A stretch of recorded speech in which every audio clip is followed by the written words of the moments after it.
हैदराबाद के इस शहर में आज भले हीरे की चमक ना हो, यहाँ के किले में भले ही सलातीन और सल्तनत का वजूद ना हो, लेकिन ये किला गोलकुंडा आज भी अपने सुनहरे माजी के जामिन के तौर पर 700 साल की तारीख अपने सीने में पोशीदा रखे हुए है। यह किला वारंगल के काकतिया हुक्मरानों और कुतुब शाही सुल्तानों की तारीख का जामिन है।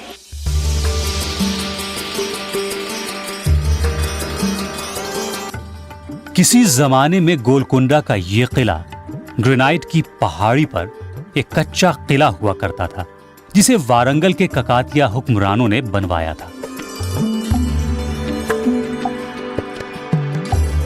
लेकिन मौजूदा दौर में यह किला आंध्र प्रदेश की शान है और इसे सबसे बड़ा किला होने का शर्फ हासिल है। हैदराबाद शहर से 11 किलोमीटर की दूरी पर गोलकुंडा शहर है और इस शहर में 700 साल की तारीख पोशीदा है। यहां आने पर तारीख के वो सफ़े जो किले और शहर की दरो दीवार की शक्ल में मौजूद हैं, एक एक कर उनकी परतें खुलती जाती हैं। गोलकुंडा फोर्ट इसलिए अहम है और कि ये उन चंद किलों में से है हिंदुस्तान के जिसको कभी मुहिम में फतेह नहीं किया गया। जब ये मुग़लों के हमले पर गिरा तो इसको जो है वो एक साजिश की वजह से वो जो है उसमें दाखिल हो सके।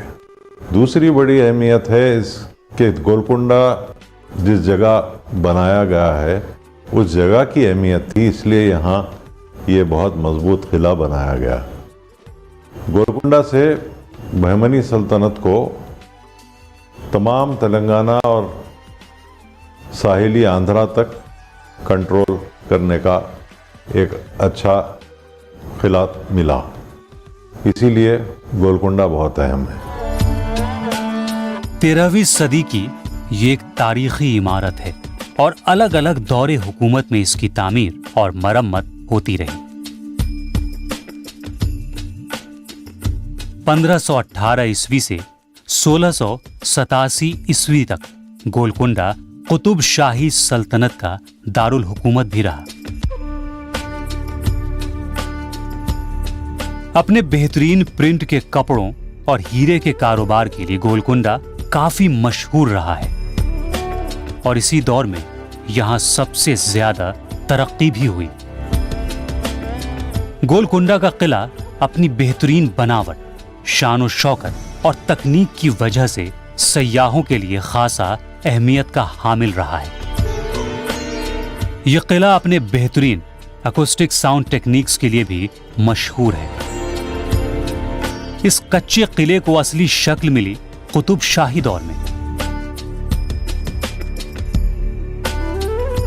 इसी दौर में इस कच्चे किले को ग्रेनाइट के किले में तब्दील कर दिया गया।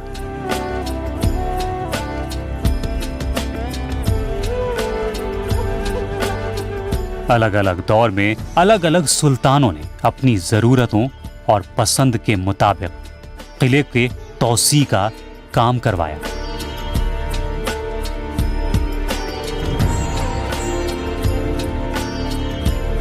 ये पहले कहा जाता है कि किसी ज़माने में काकतिया सल्तनत का एक छोटा सा किला था जो मिट्टी में बनाया हुआ था और ये लगातार एक के बाद एक जो सुल्तान आते रहे कुतुब शाही ख़ानदान के, हर एक ने इसमें इजाफा किया, इसको और मजबूत बनाया। कुतुब शाही सल्तनत के बानी सुल्तान कुली भी तुर्किस्तान से आए थे। उनके वालिद उवैस कुली ईरान के हमदान के बाशिंदा थे।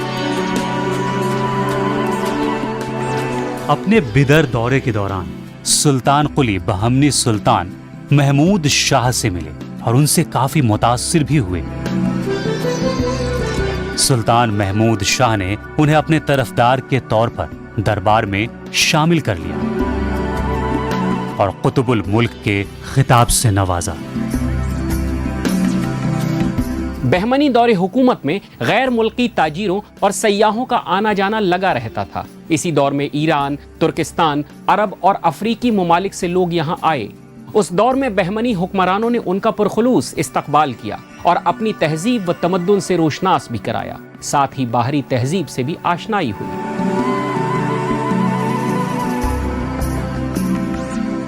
बहमनी सल्तनत के 5 हिस्सों में मुनक़सिम होने के बाद सुल्तान कुली ने गोलकुंडा पर अपनी हुकूमत कायम कर ली और साथ ही बहमनी राजाओं से तमाम रिश्ते मुनक़ता कर लिए।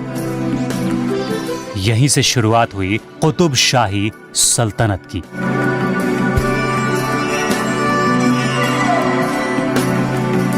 (1518 ईस्वी से 1543 ईस्वी के दरमियान सुल्तान कुली कुतुबुल मुल्क ने हुकूमत और फिर 1543 ईस्वी से 1550 ईस्वी तक जमशेद कुली कुतुब शाह तख्त नशी हुए।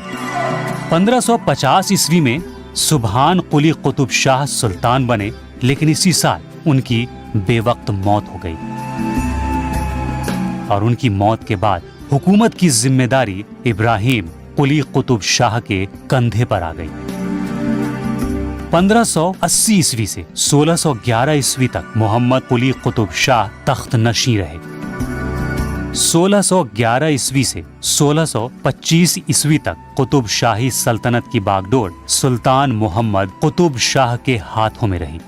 1625 ईस्वी से 1672 ईस्वी तक सुल्तान अब्दुल्लाह कुतुब शाह गोलकुंडा के सुल्तान रहे और फिर आखिरी सुल्तान रहे अब्दुल हसन तानाशाह।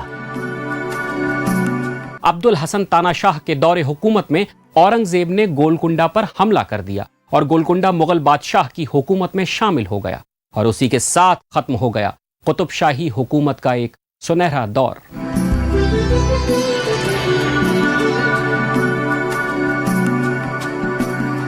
कुतुब शाही दौर की तारीख गोलकुंडा के किले की दरो दीवार में साफ पढ़ी जा सकती है। किस तरह और किन हालात में इस किले की तौसी का काम हुआ। सुल्तानों के शौक और मेमारों की फन्नी सलाहियतों की एक बेहतरीन मिसाल है ये इमारत। इब्राहिम कुली कुतुब शाह के बाद तख्त नशी हुए उनके फर्जंद मोहम्मद कुली कुतुब शाह। मुअर्रिखीन के मुताबिक ये दौर गोलकुंडा के लिए सुनहरे बाब के तौर पर है।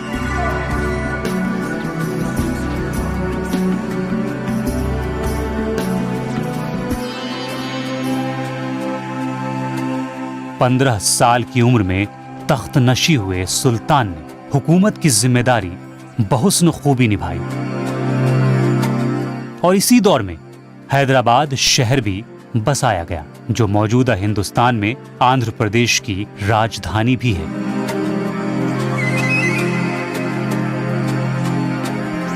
उस वक्त गोलकुंडा में हीरे की कानें हुआ करती थी और हीरे के कारोबार के लिए ये काफी मकबूल भी था। यूरोप और दूसरे ममालिक के ताजिरों के मुताबिक यहाँ के हीरे बेहतरीन क्वालिटी के होते थे। उसी दौर में गोलकुंडा किले की मेहराब में मशहूर व मारूफ हीरा कोहिनूर जड़ा गया था। कोहिनूर हीरा भी गोलकुंडा की कान से ही मिला था। आर्ट, फन और तर्ज तामीर के लिए यहाँ के दरो दीवार को पढ़ना बेहद जरूरी है। इसके लिए हम रुख करेंगे किले के अंदर का और सबसे पहले यहाँ के दरवाजों पर नजर डालेंगे। इस किले की तज़ीन पर जितना ध्यान दिया गया था उतनी ही इसकी तर्ज तामीर भी दिलचस्प है। मिट्टी के किले को ग्रेनाइट के पत्थरों में तब्दील करना आसान नहीं था, लेकिन कुतुब शाही सुल्तानों के फन्नी शौक ने इसे बेहद आसान बना दिया।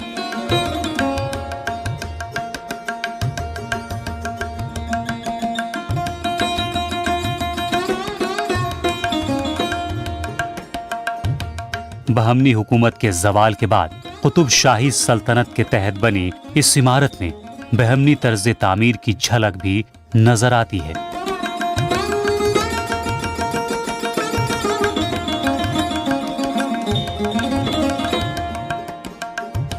इस इमारत में भी चौकोर पत्थर और चूने का इस्तेमाल हुआ है। बहमनी दौर की इमारतों की तरह ही इसमें भी बड़े और आलीशान कमरों की तामीर की गई है। लेकिन कुतुब शाही दौर की कुछ खासियत भी यहाँ मौजूद है। खास तौर पर हीरे जवाहरात के लिए मशहूर इस शहर के किले में भी तज़ीनकारी के लिए हीरे जवाहरात का इस्तेमाल हुआ है।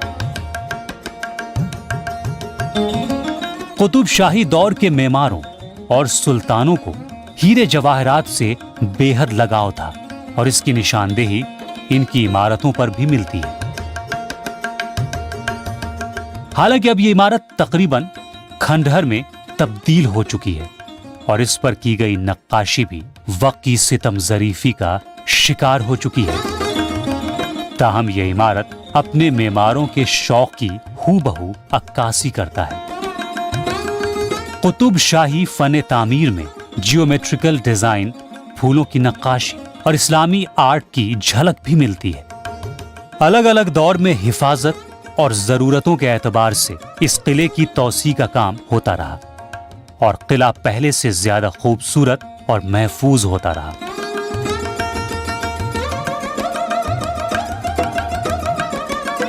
दीवारों, बुर्ज और दरवाजों की तामीर होती रही। किले में दाखिल होने के लिए बाला हिसार का रास्ता है। ये रास्ता फतेह दरवाजे से होकर जाता है।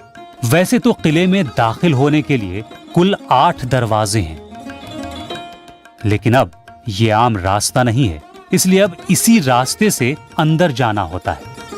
हिफाजत के मद्देनजर फतेह दरवाजे के सामने पत्थर की एक दीवार बनाई गई थी ताकि हाथी या दूसरे जानवर इसे आसानी से नुकसान न पहुंचा सके। इसी दरवाजे पर हिफाजती दस्ता होता था जो चाको चौबंद रहता था। बाला हिसार दरवाजे से जैसे आप किले के अंदर यानी बाला हिसार इलाके में दाखिल होंगे तो सबसे पहले आपको एक इमारत में पहुंचेंगे जिसे आजकल क्लैपिंग पोर्टिको कहा जाता है, जहाँ से लोग ताली बजाते हैं तो आवाज़ उसकी ऊपर जहाँ बादशाह बैठा करते थे बाला हिसार के बिल्कुल सबसे आखिरी ऊंचाई पर, चोटी पर जो वाक़ थी, वहाँ तक आवाज़ पहुँचती है। इस कैपिंग पोर्टिको से आप और आगे बढ़ेंगे तो बाएं हाथ पर आपको एक इमारत मिलेगी 3 मंजिला। बारादरी कहा जाता है इसे आम ज़बान में, क्योंकि इसकी बहुत सारी ओपनिंग्स हैं। दर जो है दरवाजे को कहते हैं या खिड़की को भी कहते हैं। तो ये दर जो हैं जो आमतौर पे बारादरियाँ बहुत हुआ करती थी, आजकल नहीं पाई जाती हैं, लेकिन ये ऐसी हवादार एक इमारत होती थी जिसको बारादरी कहा जाता था। ये रास्ता सीधा बाला हिसार तक ले जाएगा। बाला हिसार के दरवाजे तक जाने वाला ये रास्ता कभी बेहद पुररौनक हुआ करता था। इन्हीं रास्तों पर कभी हीरे जवाहरात के ताजिर गुजरा करते थे। अब भले ही यहाँ वो रौनक, वो गहमा गहमी न हो, लेकिन माजी की यादें हबशी कमान की शक्ल में आज भी मौजूद है। ये कुतुब शाही दौर के मास्टरपीसेस में से एक है। दरअसल इसका इस्तेमाल नौबत खाने के तौर पर किया जाता था। मुनादी या फिर सुल्तान के आने की इत्तला यहीं से दी जाती थी। आज ये नौबत खाना खामोश है, लेकिन कभी अपने दौर के शाहकार के तौर पर गोलकुंडा में आने वालों को अपने कल से आगाह करता है। दरअसल ये हबशी कमान एक चेक पॉइंट भी हुआ करता था। किले में आने वालों की यहाँ हद मुकर्रर होती थी। बिला इजाजत यहाँ से आगे जाना मना था। हबशी कमान के सामने ही किले में दाखिल होने का मेन गेट नजर आता है।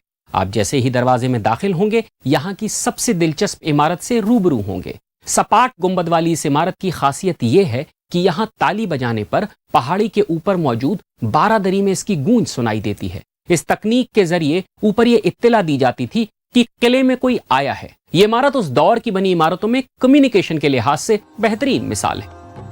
बाला हिसार के दरवाजे से पहले आपको एक खूबसूरत बाग नजर आएगा जो आपको काफी पुरकशिश लगेगा। ये नगीना बाग है।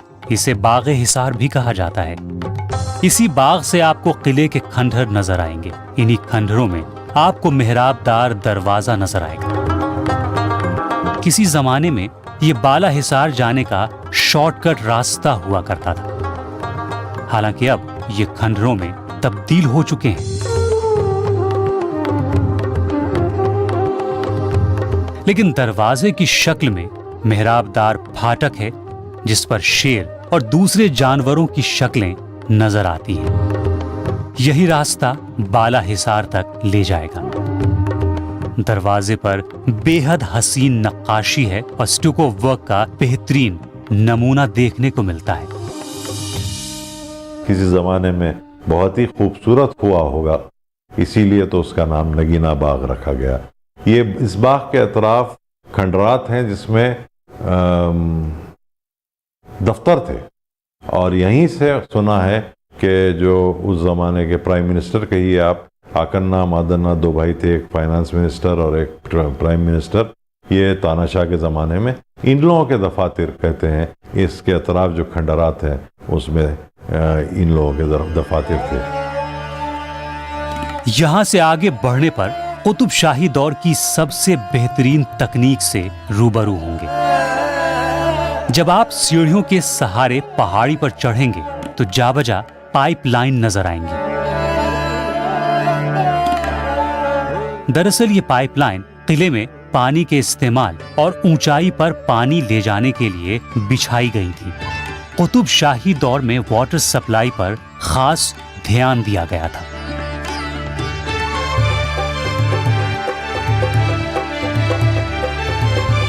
कुछ फासला तय करने के बाद आपको चार मीनार का गुमान होने लगेगा।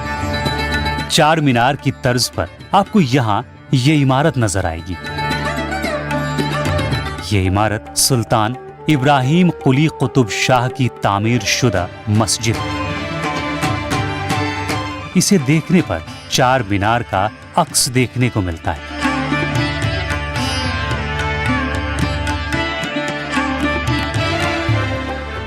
सामने की तरफ मेहराब और दोनों किनारों पर मीनारें बनी हुई हैं। नक्काशी बेहद हसीन और स्टुको बेहद दिलकश है।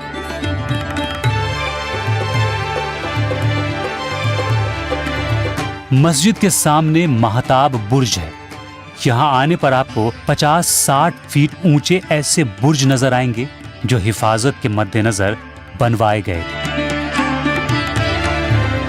यहां उसके पीछे तोपें रखी जाती थी और सिपाही हथियारों से लैस यहां मौजूद रहते थे। इन्हीं रास्तों पर आगे बढ़ते रहने से आप पहुंच जाएंगे 12 दरी। 12 दरवाजों वाली ये 3 मंजिला इमारत है।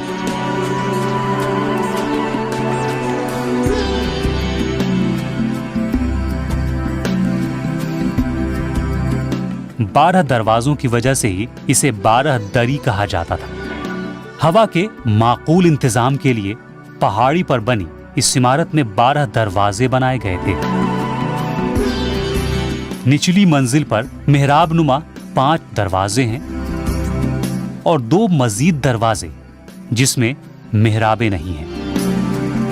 ये तंग सीढ़ियां आपको बालाई मंजिल पर लेकर जाएंगी जहां सुल्तान का तख्त है। यहीं से सुल्तान अपनी हुकूमत चलाते थे। किसी जमाने में यहां एक सुरंग हुआ करती थी जो 5 मील लंबी थी। ये पोशीदा रास्ता गोश महल तक जाता था। अब ये सुरंग बंद हो चुकी है। यहां से नीचे की तरफ जाता एक और रास्ता है जो महलों तक ले जाता है। इस रास्ते पर शाही खानदान के लोग जाया करते थे। यह रास्ता सुल्तान महल, रानी महल और दाद महल तक जाता है। किले का अंदरूनी हिस्सा और महल 2 परत वाली यानी 2 सतहों वाली दीवार से मुनक़सिम किया गया है। हालांकि अब मुनक़सिम करने वाली दीवार मुनहदिम हो चुकी है और इसलिए यहां से आलीशान और हसीन रॉयल पैलेस कॉम्प्लेक्स साफ नजर आता है। बारादरी से अगर आप आगे बढ़ें तो आपको एक इलाका मिलेगा जिसे आमतौर पे आजकल रानी महल कहा जाता है। हालांकि ये इस्तिलाह गलत है, क्योंकि ये कोई राजा तो कुतुबशाहियों में था नहीं, वो सुल्तान कहलाते थे, तो उनकी बेगमात को रानी कहना गलत होगा। ये इस्तिलाह पिछले 15-20 साल में इस्तेमाल में आने लगी है। दिल्ली के लाल किले में जैसे आपको दीवान आम, दीवान ख़ास मिलेगा, इसी किस्म का यहाँ भी इंतज़ाम था। ये सब इलाका जिसके आज हम आम तौर पर रानी बाग कहकर पुकारते हैं। यहाँ से ये रास्ता नीचे की तरफ जाता है जो रानी महल तक ले जाएगा। किसी जमाने में ये बेहद हसीन और दिलकश हुआ करता था। इनकी दीवारें हीरे जवाहरात से मुज़य्यन थी। यहाँ हीरों की मदद से रोशनी की जाती थी। यहीं बेगमात के ज़ेबो ज़ीनत के लिए एक कमरा भी बनाया गया था। किसी जमाने में इसकी दीवारें सिर्फ शीशे की हुआ करती थी। यहीं बेगमात अपने सजने संवरने का एहतमाम किया करती थी। रानी महल से आगे जाने पर एक जनाना मस्जिद भी है। मुअर्रिखीन की राय इस महल के बारे में मुख्तलिफ है। कुछ मुअर्रिखीन इसे रानी महल नहीं मानते हैं, लेकिन जाहिर है इसके तज़यीन और हुस्न से किसी को इनकार नहीं है।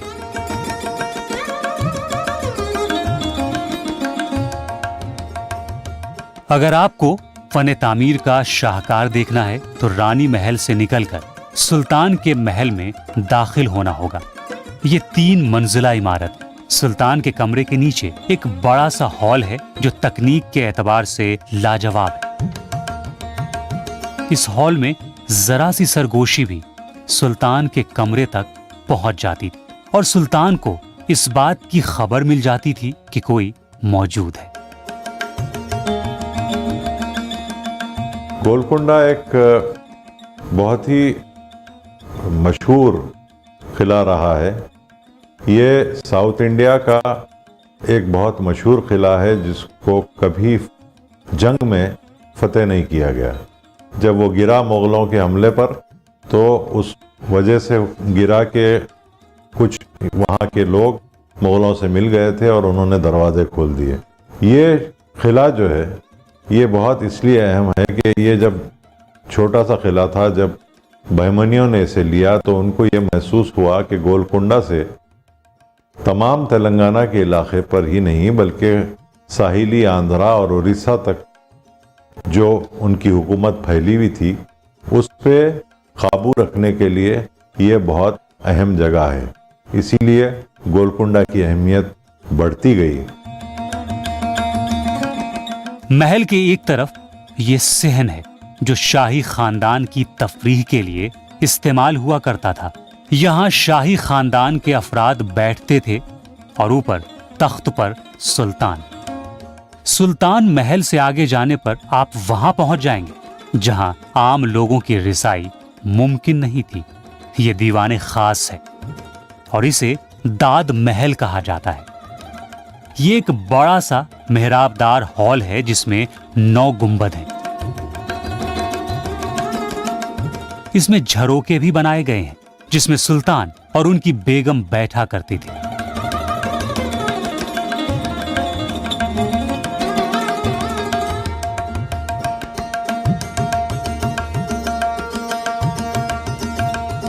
यहां से बाहर निकलकर आप रॉयल पैलेस कॉम्प्लेक्स से बाहर आ जाएंगे जहां नक्कार खाना मौजूद है। नक्कार खाने का इस्तेमाल किसी त्योहार के ऐलान के लिए किया जाता था, जहां नक्कारे और शहनाई का इंतजाम था।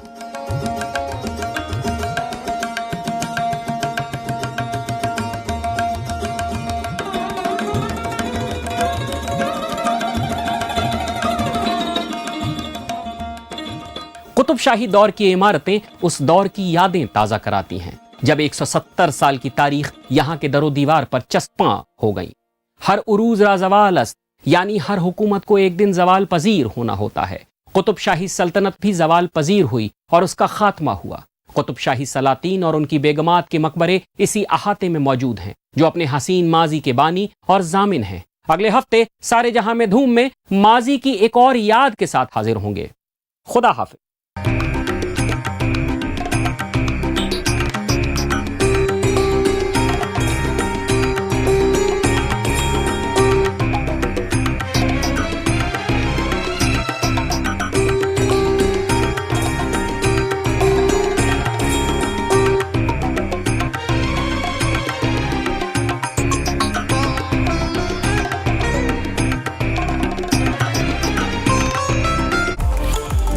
VLSI वो टेक्नोलॉजी है जिसने आज के इलेक्ट्रॉनिक्स